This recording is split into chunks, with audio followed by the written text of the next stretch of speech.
Hi, this is Minna. Like, share, subscribe. News 10 Tamil.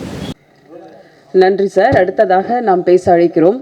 மண்ணும் மலையும் காடும் கடலும் எப்போதும் சொல்லும் இவர் படைப்புகளை எதை வேண்டுமானாலும் சாதித்து விடலாம் என்ற உணர்வு தன்னம்பிக்கையிலிருந்து நம்மை மேலே கொண்டு செல்லும்.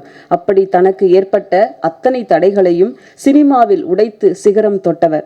ஆயிரம் படைப்பாளிகளுக்கு தன் படைப்புகள் மூலம் நம்பிக்கை கொடுத்தவர். புதிய படங்களுக்கும் புதியவர்களுக்கும் எப்போதும் வழிகாட்டியாக கைகோர்த்து நிற்கும் நடிகர், இயக்குனர், தயாரிப்பாளர், திரைக்கதை மன்னன், உதவி இயக்குநர்களின் அண்ணன் கே. பாக்யராஜ் அவர்களை அன்புடன் பேச அழைக்கிறோம்.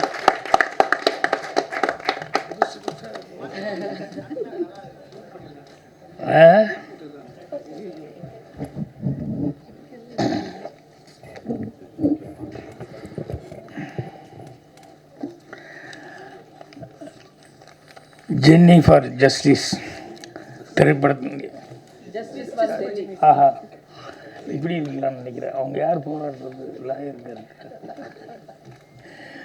Justice for Jenny. இதில் ஜேன்னு போட்டதுனால எனக்கு அவங்க ஞாபகம்லாம் வந்துருச்சு. மரியாதைக்குரிய பத்திரிகை மற்றும் அனைத்து ஊடக நண்பர்களுக்கும்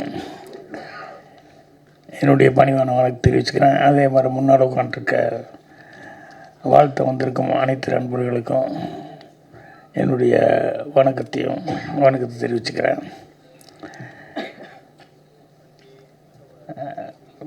நான் இன்னும் படம் பார்க்கல என்னமோ நினச்சிட்டு இருந்தேன். எல்லோரும் இனிமேல் தான் போட போகிறான்னு. ஆனால் சதீஷ் பார்த்துட்டார் அப்படின்னா. சதீஷ் அவர் நடிகர், இயக்குனர், தயாரிப்பாளர். அவர் சமீபத்தில் பண்ண படம் ஹிந்தி கூட இப்போ ரீமேக் ஆகுது அப்படிங்கிற அளவுக்கு அது சக்ஸஸ்ஃபுல்லாக பண்ணியிருந்தார். ஸோ ரொம்ப சந்தோஷமாக இருக்குது. ஏன்னா படங்கள் இப்போல்லாம் ரீமேக் பண்ணுறதுங்கிறது கொஞ்சம் ரேராக தான் ரீமேக் ஆகுது. ரொம்ப நல்ல படங்கள் ரொம்ப நல்லா கலெக்ஷன் ஆச்சு அப்படின்னா தான் ரீமேக் ஆகுது. ஸோ அந்த மாதிரி ஹிந்தியில் பண்ண போகிறாங்கன்னு சொல்லும்போது ரொம்ப சந்தோஷமாக இருந்தது. ஸோ அவர் படம் பார்த்துட்டு அவர் சொல்கிறாரு அப்படிங்கும்போது கண்டிப்பாக கரெக்டாக அவருடைய ஃபோட்டோகிராஃபி பற்றி, கேமராமேனை பற்றி சொல்லிட்டு இருந்தார், மியூசிக் பற்றி சொன்னார். அப்புறம் அந்த படமும் ஒரு டிஃப்ரெண்ட்டான ஒரு இதில் எடுத்திருக்காங்க அப்படின்னு சொன்னார். ஸோ எனக்கும் முதல்ல எல்லாத்துக்கும் வணக்கம் சொல்லிடலாம். இந்த ப்ரொடியூசர் சையத் அவர்கள், அதுக்கப்புறம் ஆர்ட் டைரக்டர் வந்திருக்காரு, கௌதம் கேமரா, இவர் மியூசிக் டைரக்டர், அப்புறம் ஐஸ்வர்யா, அவங்களுக்கு நீங்கள் பிட்டு வில்லன் கேரக்டர் செஞ்சவர், எல்லாத்துக்குமே என்னுடைய பணிவான வணக்கத்தையும் வாழ்த்துக்களையும் நான் தெரிவிச்சுக்கிறேன். ப்ரொடியூசர் டைரக்டர் சந்தோஷ் அவர்கள் இன்வைட் பண்ணும்போது சும்மா என்ன கதை என்னன்னு சொல்லி ஜென்ரலாக படத்தை பற்றி தெரிஞ்சுக்கலான்னு சொல்லி கேட்கும்போது இது ஒரு லேடிஸுக்கான சப்ஜெக்ட் அப்படின்னு சொல்லிட்டு ஒரு அவுட்லைன் சொன்னார். அவர் முன்னால் எங்கேயாவது ஒர்க் பண்ணியிருக்காரா என்னன்னு சொல்லிட்டு யாராவது வந்தாலும் கேட்பார்ல, யார்கிட்ட ஒர்க் பண்ணீங்க என்ன அப்படின்ட்டு. இல்லை சார், எனக்கு சினிமாவில் இருந்த ஆர்வத்தில் படங்களை பார்த்து நானே கற்றுக்கிட்டேன், நடிக்கணும்னு ஒரு ஆர்வம் இருந்தது, அதுக்கப்புறம் டைரக்ஷன் பண்ணலான்னு சொல்லி டைரக்ஷன் பண்ணியிருக்கேன் அப்படின்னாரு. அப்போ அந்த அவுட்லைன் சொல்லும்போது ரொம்ப தெளிவாக சொன்னார். அது சட்டம், போலீஸ், காவல்துறை, நீதித்துறை இது சம்மந்தப்பட்டதாக இருந்தது அந்த சப்ஜெக்டு. நீட்டாக தெளிவாக சொன்னார். புதுசாக பண்ண போகிறது, யார்கிட்டையும் ஒர்க் பண்ணாமல் பண்ணுறாரு அப்படிங்கும்போது அவர் சொல்கிற நேரேஷனில் அவர் எவ்வளோ அழகாக சொல்லுவார் அப்படின்னு சொல்லிட்டு அதில் என்னால் ஊகிக்க முடிஞ்சது. அவர் மட்டும் இல்லை, அவர் கூட சரவணன் எக்ஸிக்யூட்டிவ் ப்ரொடியூசர் வந்தார். இவர் சொல்லிகிட்டு இருக்கும்போது நடுவில் அவரும் பூந்துட்டு சில இடங்களில் இவர் தண்ணி குடிக்கிற கேப்பில், ஃபோன் பேசுகிற கேப்பில் எல்லாம் அவரும் படத்தை பற்றியும் மற்ற விஷயத்தை பற்றியும் சொல்லிட்டு இருந்தார். அவர் எவ்வளோ நாலேஜோடு இருக்கார் சினிமாவில் அப்படிங்கிறது பார்க்கும்போது எனக்கு உண்மையிலேயே ஆச்சரியமாக இருந்தது. அது எல்லாத்தோட பெரிய ஆச்சரியம் ப்ரொடியூசர் சையத் ஆரம்பித்தார் பாருங்கள் கதையை பற்றி.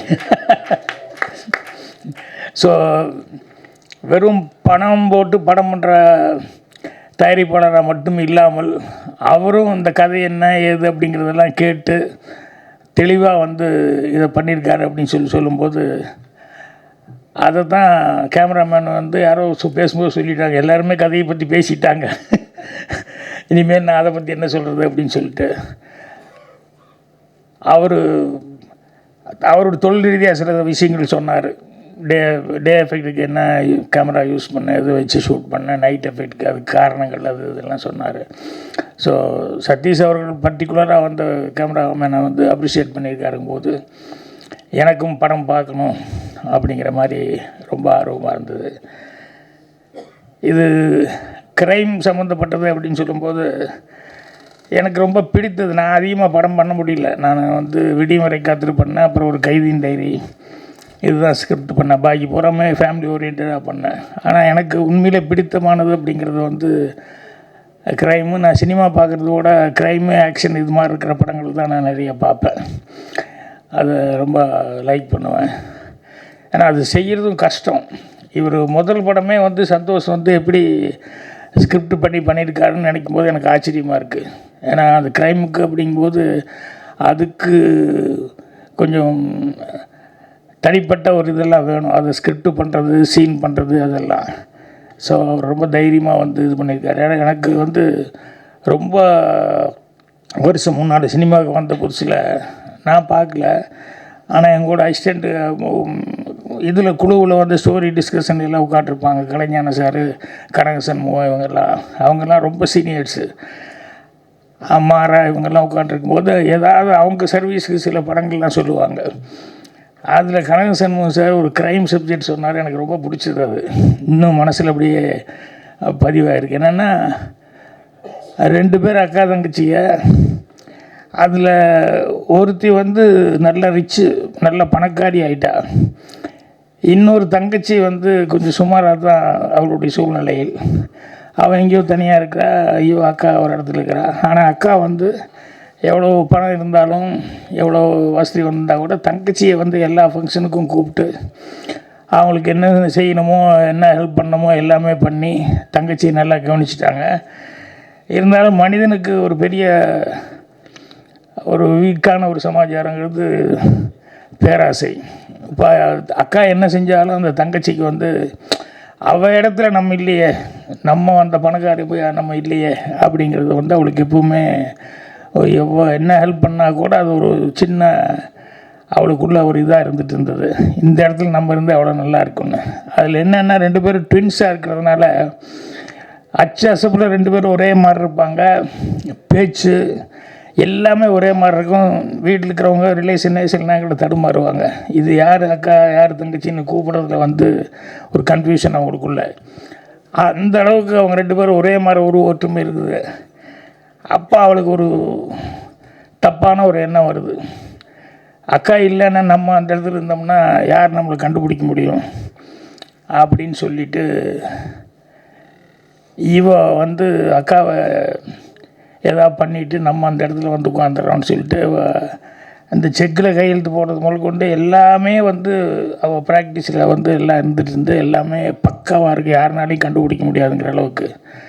அப்போ ஒரு தடவை வந்துட்டு அக்காவை வந்து பார்த்துட்டு எல்லாத்துக்கும் தெரியுற மாதிரி ஊருக்கு போகிறேன் அப்படிங்கிற மாதிரி சொல்லிவிட்டு அதுக்கப்புறம் திடீர்னு மிட் நைட்டில் யாருக்குமே தெரியாமல் அக்காவுக்கு ஃபோன் பண்ணி ஏதோ ஒரு அர்ஜென்ட் மேட்ருங்கிற மாதிரி வந்து அக்காவை மர்டர் பண்ணி அந்த பாடி எங்கேயோ மறைச்சி இது பண்ணி விட்டு இவ தான் அக்கா அப்படிங்கிற மாதிரி அடுத்த நாள்லேருந்து அங்கேயே இருந்துடுவாள்.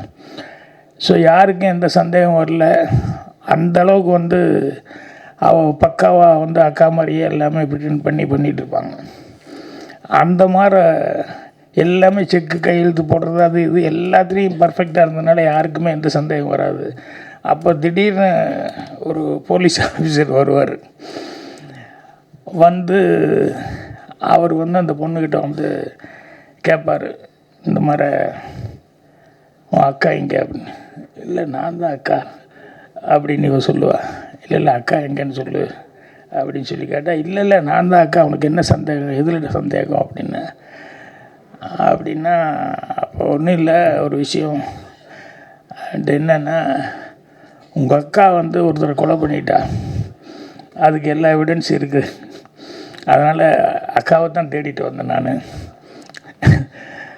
அதனால் நீ உட்காண்ட்ருக்க. அதனால் இப்போ 2 விஷயம். ஒன்று, நீ தான் அக்கான்னா அந்த கொலைக்கு எல்லா எவிடன்ஸ் இருக்குது, நீ அரெஸ்ட் ஆகிக்கிற, நீயே சரண்டர் ஆகிக்கோ. இல்லை நீ தங்கச்சி அப்படின்னா உங்கள் அக்கா எங்கே, அக்காவை என்ன பண்ண? ஸோ அக்கா கண்டிப்பாக நீ கன்ஃபார்மாக அவளை கொலை பண்ணிட்ட.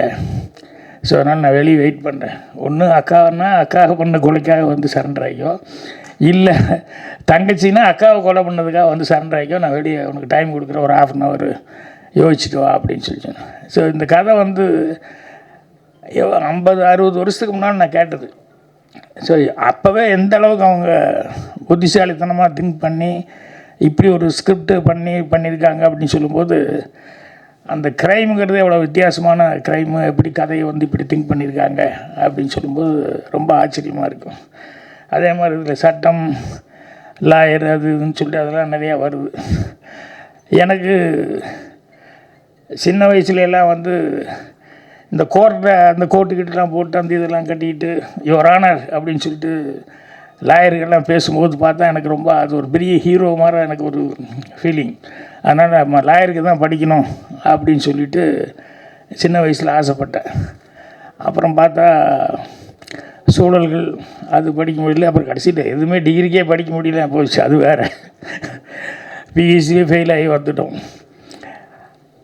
இந்த லாயர் அப்படின்னு சொல்லும்போது சினிமாவில் வந்து திருடன் வந்து ரொம்ப புத்திசாலித்தனமாக என்னென்ன பாதுகாப்பு பண்ணி வச்சுருந்தாலும் அதை வந்து எல்லாத்தையும் தாண்டி எப்படி வந்து திருடிட்டு போகிறான், அல்லது ஒரு தப்பு பண்ணிட்டு போகிறான், க்ரைம் பண்ணிட்டு போகிறான் அப்படிங்கிறது அவனுக்கு அதுக்கு ஒரு புத்திசாலித்தனம் வேணும்.